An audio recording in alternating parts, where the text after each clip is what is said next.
Hi, my name is Dr. Bird. This is my new book. I published on the 19th of January, the day this app was banned, and this is my contribution to the University of TikTok discourse. The problem TikTok solves.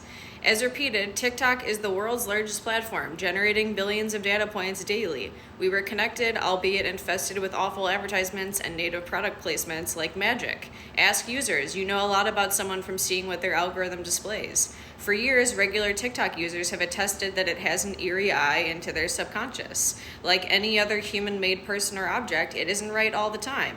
And thankfully, it doesn't need to be in order to learn us all in all of our normal imperfections and human-mediated biases. And for the first time in a multimodal way, TikTok users are seeing the humanity of researchers who choose to express themselves, for better and for worse, freely and authentically to the world. They have the opportunity to see us receive intuitive insights, chew them up, and spit them out. Users have the opportunity to see our humanness, and that is face-threatening to the distanced, inhumane, objectivity-embracing researcher type. At first, it threatened me too. The idea of what makes someone a legitimate source dies hard, and I will sing gleefully at their funeral.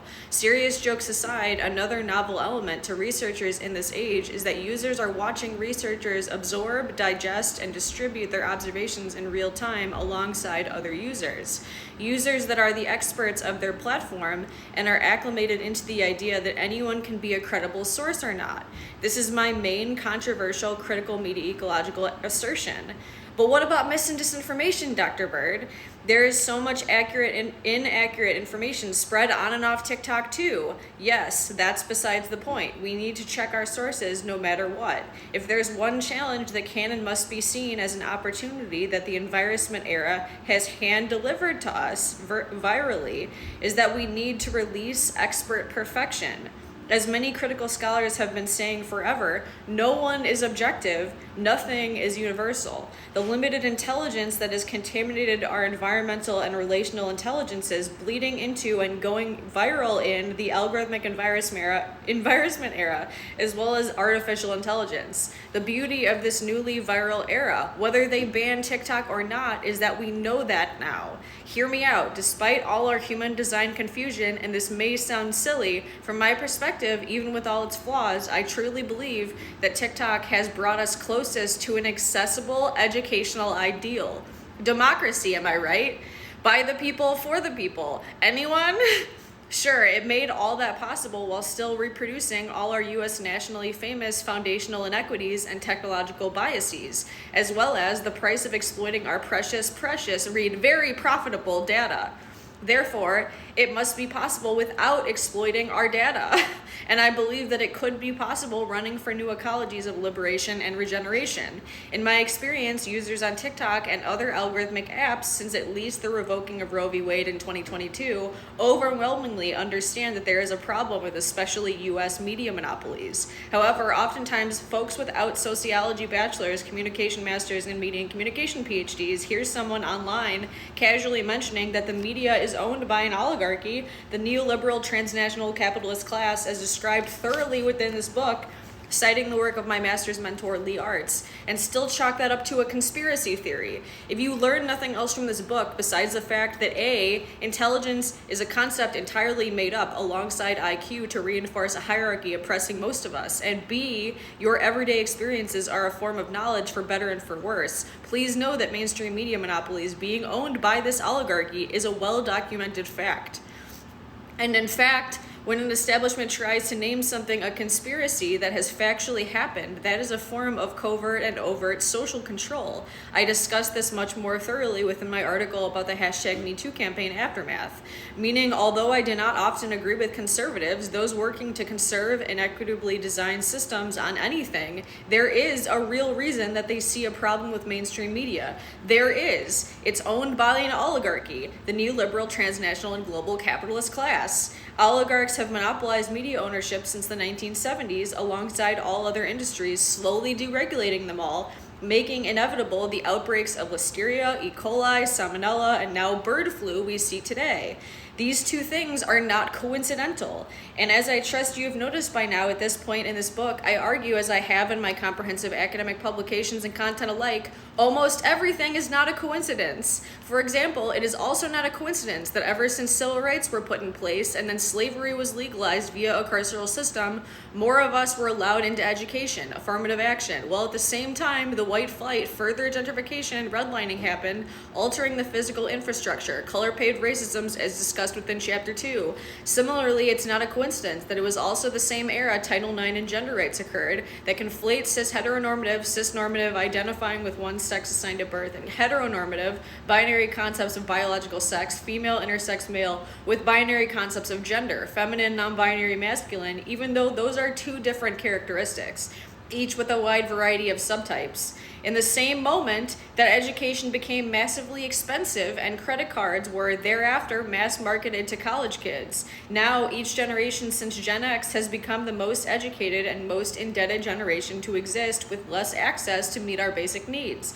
Now we're also more connected than ever before in human history, but fascist rhetoric is viral again, and the US government is banning the app with an algorithm which, despite biases and censorship, like anything else, has catalyzed mass and, yes, unprecedented societal self-realizations. Throughout this book, I have identified numerous phenomena that this disconnected, inhumane system has made hasty decisions on, that humans as media have ended up introducing into our societies wholesale, and comprehensively showcase that they have serious consequences on ourselves, our health, and our relationships. The research about this is out there, but a novel environment era opportunity is that now we can Google it and see that research exists. It's just that no one else is doing anything about it.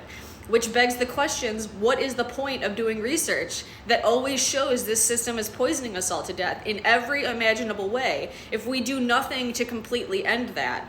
What is the point of doing research about sexual violences that reveal that the US legal system doesn't criminalize rapists if we do nothing to criminalize rapists? What is the point of doing research about COVID-19 that makes crystal clear that it is sickening, disabling, and killing us if we do nothing to prevent its spread? Because you know, the only thing more cruel than profiting from a society overworked and overstressed to a point that it is already slowly killing them is filling their homes with endless poisons you also profit off of, so that even if and when they ever calm down and breathe deeply in their own homes, they are still killing themselves.